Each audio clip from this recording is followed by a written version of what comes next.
रमजान आए और ईद की शॉपिंग ना हो, ऐसा हो नहीं सकता। इसलिए हमने गाड़ी की चाबी उठाई और निकल पड़े लकी वन की तरफ। लो भाई, यहाँ पे तो पार्किंग ही नहीं थी। इतनी मुश्किल से हमें पार्किंग मिली। फिर हम निकल पड़े अपने शॉपिंग के आगाज। सबसे पहले गए हम जनरेशन। वहाँ देखा तो वहाँ बहुत ही रश था। जब बड़ी मुश्किल से हम अंदर गए तो वहाँ उनको कुछ समझ ही नहीं आया। फिर हम जैसे ही गए वैसे ही बाहर आ गए। फिर हमने सोचा कि कुछ और देखते हैं। फिर हम निकल पड़े ऊपर वाले फ्लोर पे। जब हम ऊपर पहुंचे तो हमारी नजर पड़ी ईगो के आउटलेट पे। तो हमने सोचा यहाँ पर कुछ देख लेते हैं। जब वहाँ पे हमने देखा, वहाँ पर भी कुछ समझ नहीं आया भाई, बहुत ही महंगी चीजें थी। हम निकल पड़े फिर दूसरे रास्ते पे। जब हम गए तो देखा सामने जे डॉट। जब जे डॉट जैसे ही अंदर गए वैसे ही वापस आ गए, क्योंकि वहाँ पर भी कुछ समझ ना आया। जब सामने देखा तो हमारे अलकरम। तो हमने सोचा कि अलकरम भी देख लेते हैं। अलकरम के अंदर गए, जैसे गए वैसे घूम के वापस आ गए। फिर हम गए दूसरे आउटलेट, फिर दूसरे आउटलेट से तीसरे आउटलेट, तीसरे आउटलेट से फिर आउटलेट पे आउटलेट, आउटलेट पे आउटलेट। भाई मैं तो चल चल के थक गया।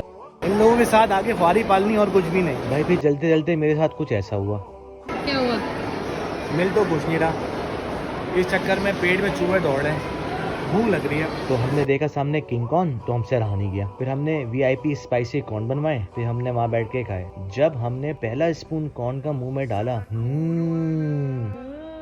वाकई मजे की थी। भाई बच्चे साथ हो और उनको भूख न लगे, ऐसा हो नहीं सकता। सामने था फूड कोर्ट, तो हम निकल पड़े फूड कोर्ट की तरफ। जब हम फूड कोर्ट पहुंचे तो सामने देखा केएफसी। हमने केएफसी की डील ली और फिर हमने सब ने बैठ के मजे से वो डील खाई। इसके बाद तो भाई हमें कुछ मिलना था नहीं, तो हमने सोचा कि वापसी की तरफ चलते हैं। जब हम वापसी जा रहे थे तो अहमद साहब को देखा कैंडी फैक्ट्री। कैंडी फैक्ट्री से अहमद ने ली जेलीज। जेलीज लेने के बाद हमने सोचा कि भाई अब वापसी ही घर चला जाए। ये था हमारा मिनी व्लॉग। मिलते हैं अब आपको नेक्स्ट व्लॉग में। जब तक के लिए अल्लाह हाफिज।